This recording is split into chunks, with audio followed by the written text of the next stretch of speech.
নানা আর্থিক সংকটের মধ্যে থাকা পাকিস্তানের স্বর্ণের খনির সন্ধান পাওয়া গেছে।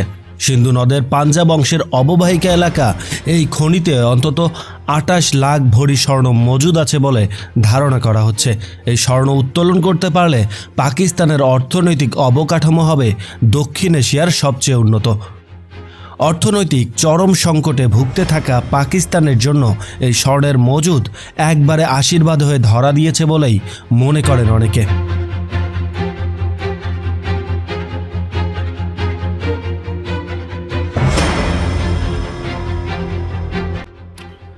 গত ১০ জানুয়ারি সামাজিক যোগাযোগ মাধ্যম এক্সে এক বার্তায় ইব্রাহিম হাসান মুরাদ বলেন, সিন্ধু নদের পাঞ্জাব অংশের অববাহিকা এলাকা ৩২ কিলোমিটার জুড়ে বিস্তৃত। এই খনিতে অন্তত ২৮ লাখ ভরি স্বর্ণ মজুদ রয়েছে বলে ধারণা করা হচ্ছে। দেশের বর্তমান বাজারে এই পরিমাণ স্বর্ণের দাম ৮,০০০ কোটি পাকিস্তানি রুপি। তিনি আরও বলেন, পাকিস্তানের ভূতাত্ত্বিক গবেষণা সংস্থা জিওলজিক্যাল সার্ভে অব পাকিস্তান এই জরিপ পরিচালনা করেছে।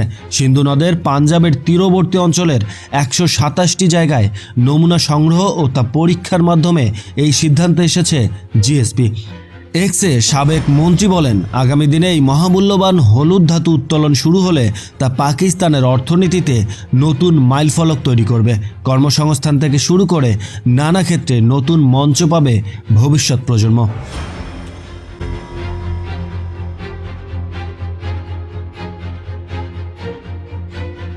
পাকিস্তানের ভূতাত্ত্বিক জরিপের প্রতিবেদনে উল্লেখ করা হয়েছে, সিন্ধু নদের তলদেশ থেকে প্রায় ৬০০ বিলিয়ন রুপি মূল্যের স্বর্ণ উত্তোলন সম্ভব। বিশেষজ্ঞদের মতে হাজার হাজার বছর ধরে হিমালয় থেকে সিন্ধু নদের স্রোতের সঙ্গে ভেসে আসা সোনার কণা নদীর তলদেশে জমা হয়ে এই মজুদ তৈরি হয়েছে, যাকে প্লেজার ডিপোজিশন বলা হয়। ইব্রাহিম হাসান মুরাদ জানিয়েছেন, কেবল অ্যাটক জেলায় ৩২ কিলোমিটার এলাকা জুড়েই ৩২.৬ মেট্রিক টন সোনা থাকতে পারে। স্থানীয় বাসিন্দারা দীর্ঘদিন ধরে সিন্ধু নদ থেকে সোনার কণা সংগ্রহ করলেও ২০২৪ সালে পাঞ্জাব সরকার নদী থেকে সোনা উত্তোলনের উপর নিষেধাজ্ঞা আরোপ করে এবং অবৈধ খনন বন্ধে ১৪৪ ধারা জারি করে। ২০২৪ সালের ২৯ নভেম্বর চীনের সরকারি সংবাদ মাধ্যমগুলো জানায়, পৃথিবীর সবচেয়ে বড় স্বর্ণের খনির সন্ধান মিলেছে চীনে। সেখানে লুকিয়ে থাকা সোনার পরিমাণ আনুমানিক ১,০০০ টন বলে জানা গেছে।